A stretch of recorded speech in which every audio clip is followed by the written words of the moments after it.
Potable water tanks and towers are an important part of our infrastructure. However, many of us don't realize they're the last stop before that water makes its way to your faucet. Welcome to Tap Talk, where we discuss what's really going on in your water system. We safely put a diver into a water storage tank. We suck all the sediment out of the bottom of it. We get them nice and clean, and we pull the diver out. That way the tank gets cleaned, but they never had to take it out of service.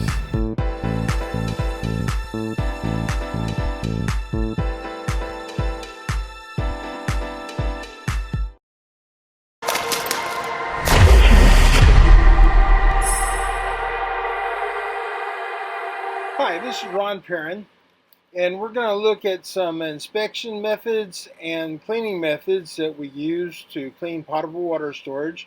We're going to start off with a little animated short we had made. Since 1997, Ron Perrin Water Technologies Incorporated has helped keep our clients' water safe to drink.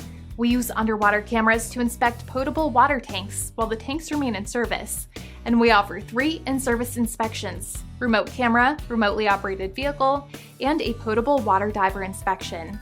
This is important because sediment builds up in almost all water systems over time. Sediment on the floor of a tank can be a breeding ground for bacteria, protozoa, viruses, and a host of other contaminants. If we find sediment in your tank, our potable water divers can remove it while the tank remains full of treated drinking water. We can also use Wally, our new remote-controlled deep tracker DT640VAC robot crawler, to clean water storage tanks with a water depth of over 70 feet. Simple tank cleaning remains the best way to keep your drinking water safe.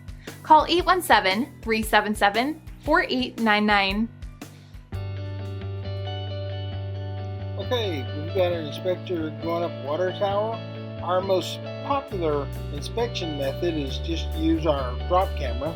We've got a custom-made camera and lighting system we use to inspect the interior of a water tank while it stays full of water. If they need a little more information, we can use a ROV. We've got several. And if they need more information than that, we move up to a diver, which is our most expensive inspection. We also use divers to clean most ground tanks and elevated towers, except for standpipes. Standpipes can be 160, 170 foot tall, and that's a little bit too dangerous for our dive crew at least. So we use Wally. Wally is a tracker robot, and he can stay down as long as he needs to. We had him on a little animated short, and here you see him in action, about to go into the top of a water storage standpipe type tower.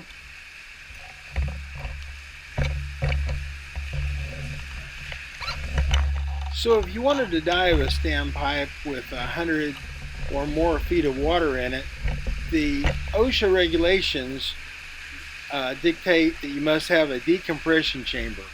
And decompression chambers and operators are quite expensive for a water utility. So there are choices. We can drain the tanks often and just get it down to a couple of feet of water and get in with our safety gear and clean it that way. But if the standpipe can't be taken out of service, that's where it's nice to have Wally. He can be deployed and stay down as long as it takes to get the tank clean.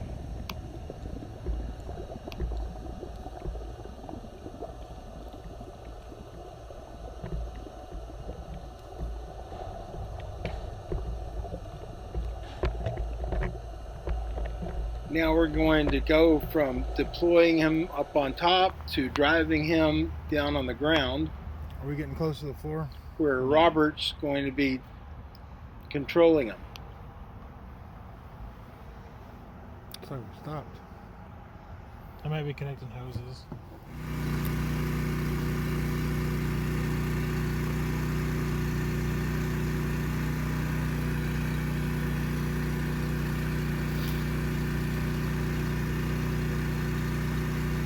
Back up a little bit.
For all other types of water tank cleaning, we use a dive crew. These guys are commercially certified to work offshore, but they're working only in potable water for Ron Perrin Water Technologies.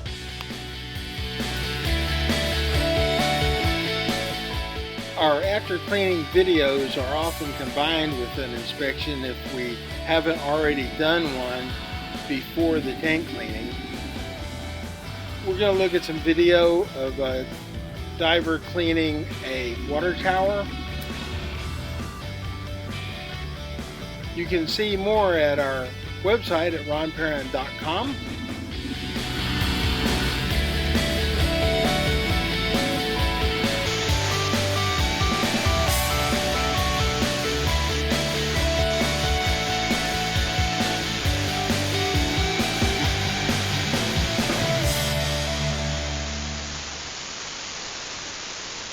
We also have a new website, watertowerdivingspecialist.com. Take a look at that. We have some interesting links to our blogs and videos posted there, and the address is on the screen for you.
Watched them clean the inside of a water tower long enough. Now we're going to look at what it looks like coming out. At first, you think, well, there's just dirt coming out of the bottom of the tank. And that is true. But what's hiding in the dirt is the impressive part.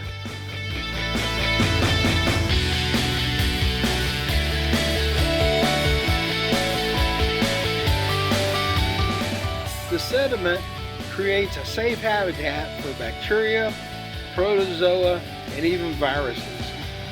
Any little contaminant that comes into the tank can make a home in the sediment and have shelter from the chlorine that's in the tank, plenty to eat, a great environment to grow in. Keeping your water tank clean is the best way to keep your system safe. We're here when you need us. We'd like to thank our dive crew, Omar, Ruby, Edwin, and Nick, and our new hire, Nathan.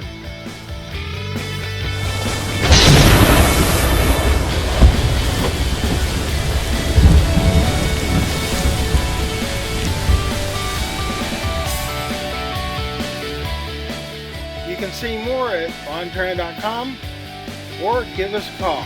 Our phone number is 817-377-4899, or you can email Robert at robert@ronparent.us. Thanks for watching episode 10, and catch all of our episodes at taptalk.blog.